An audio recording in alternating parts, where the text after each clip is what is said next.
Fala galera, bem-vindos a mais um episódio do Ilustra Lab. Aqui quem fala é o Max Medina e eu estou com meu colega Ângelo Bortolini.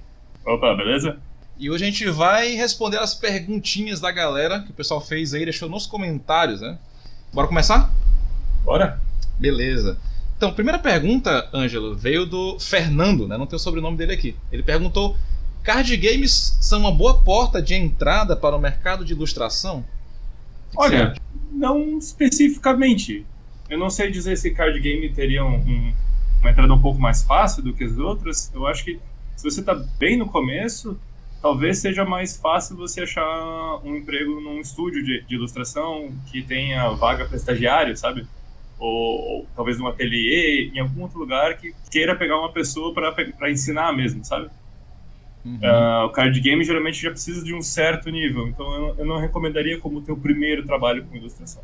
Eu acho que essa pergunta ela vem muito também, tipo, de gente que mora, às vezes, distante de centros, né? Como, por exemplo, São Paulo, né? E aí o cara acaba pensando muito no freelance, no trabalho à distância, né? Uhum. E aí talvez, por exemplo, encontrar um estúdio onde ele possa ser estagiário para algumas pessoas é algo que não é inviável, sabe? Não existe até. Talvez a pergunta do Fernando seja muito em cima disso, sabe? Para quem mora distante, talvez, será que o card game seria um bom começo, né? Acho que é por aí. Acho que não tem nada no card game específico que coloque ele à frente ou atrás, né, de outras oportunidades nesse quesito. Tem card games que precisam de um nível bem avançado, tem card games que nem tanto. Acho que, enfim, assim como qualquer outro emprego online, né? Ele tem a facilidade de ser, geralmente, trabalhar como freela. Então, nesse quesito, sim, seria, para alguém que está afastado do centro, seria uma boa oportunidade. Mas, fora isso, nada de muito diferente do resto dos trabalhos com ilustração. Beleza. O Rafael Mendes e o Igor Soares perguntaram: existe um estilo específico para trabalhar com card games? Pois é, essa é uma pergunta que a gente viu bastante, né? Sim, sim. Teve um cara que, eu também não lembro o nome dele, mas ele falou que ele fazia cartoon com cores chapadas e linhas, e ele queria saber se esse estilo também servia para ilustração. E essa é uma pergunta difícil, porque eu não... Não, geralmente a resposta mais simples é não. Você não precisa ter um estilo específico para card game. O que acontece é que algumas empresas no momento, Blizzard, Riot, CD Projekt Red, elas estão meio que dominando a visibilidade em cima desse mercado. Então todo mundo que está fazendo card game está olhando para Hearthstone, está olhando para Magic the Gathering. Pois é, não, esqueci do Magic, nossa. Enfim, empresas como Wizards of the Coast e Blizzard dominam o mercado de card games. A visibilidade vai toda para elas. Então, é muito mais fácil você ver empresas olhando para esse estilo e tentando emular. Então, se você tem algum estilo parecido com isso, você provavelmente vai se encaixar melhor nas empresas que queiram fazer nesse estilo. Não significa que não vão ter outros card games que não vão usar uns estilos ou mais realistas ou mais cartunescos, sabe? Uhum. Especificamente cartoon chapado, eu acho que eu nunca vi. Talvez eu tenha, mas eu lembro eu vi até um amigo meu, o Gessé, ele estava trabalhando para um card game da Disney. E mesmo o card game da Disney era com os personagens deles, mas em pintura, com luz e sombra, sabe? Um pouco menos aquele cartoon tradicional, né? Chapadão e tal. Sim. O da Disney, então, que era o que você esperaria que fosse cartoon, mas não. Então, eu acho que nesse estilo específico eu nunca vi nenhum. Não quer dizer que não exista. Eu acho que assim, o que acontece, que pode acontecer para ele, que tem um estilo assim mais específico, né? É que o mercado acaba ficando um pouco mais limitado, né? Então, tipo, eu vejo que a galera que trabalha já com card game não trabalha só para uma necessariamente, sabe? Às vezes pega de 2 ou 3 empresas diferentes, né? Algumas pegam só de uma, claro, mas tipo, o cara às vezes sai de uma para ir para uma outra, porque o estilo dele meio que combina com aquela. Se o cara tem um estilo muito dentro só do cartoon, talvez ele fique com um leque de opções menor. Não sei se tu concorda com isso. Uhum. Né? Eu acho que às vezes ele se adaptar ao padrão que o mercado tem vai fazer com que as coisas fiquem mais fáceis, né? E essa quantidade de empresas possíveis fique maior. Eu acho que aí sim, aí talvez tenha uma certa diferença. Uhum. Isso é a mesma resposta para uma pergunta que a gente vai ter até mais pra frente, que é, não precisa ter um estilo específico mas ajuda se o seu estilo estiver alinhado com o que boa parte do mercado quer. O estilo atualmente na moda é esse estilo mais desses jogos que estão mais em vista, tipo Hearthstone, Magic. Então, você vai ter mais chances de pegar trabalho com essas empresas. Belezinha. O Francesco Pereira, Fernando Desenhos perguntaram se precisa ser arte digital. Parecido com o negócio, com a pergunta do estilo, não precisa, mas provavelmente ajuda.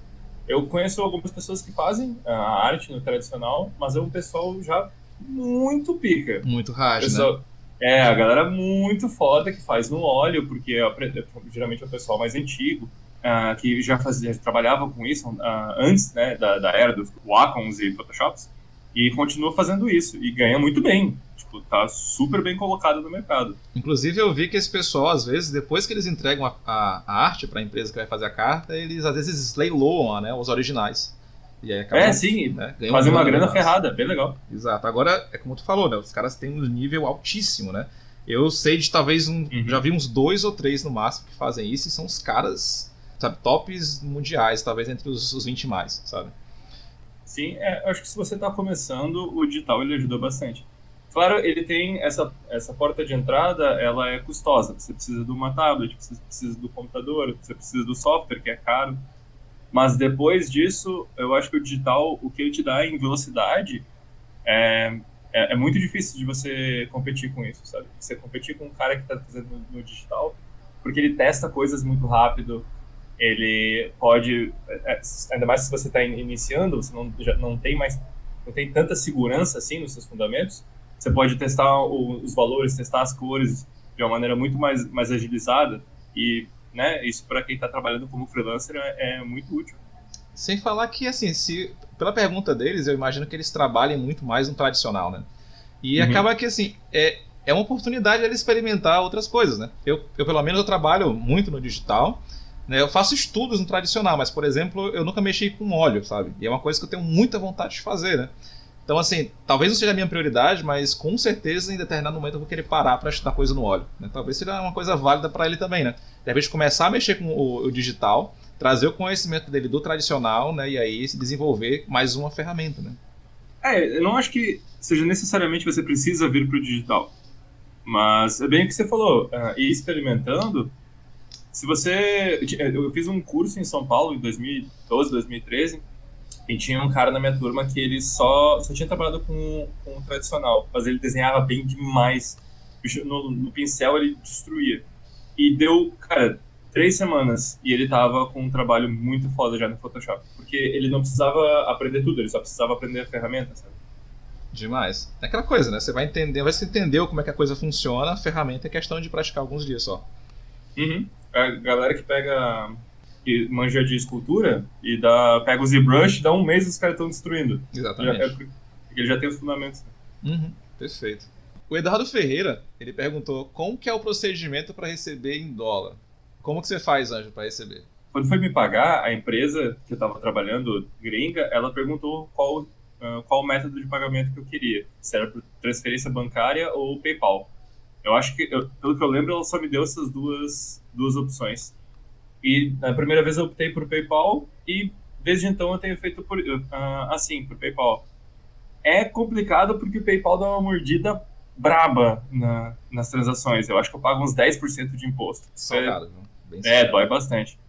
Mas eu conheço amigos aqui do Brasil que tiveram uns problemas muito sérios com transferência bancária. Tem um amigo meu que fez um freela para França, eu acho, e ele era 600 euros o valor do freela, e foi uma grana que ele perdeu, assim, com burocracia entre o pagamento e o banco dele aqui.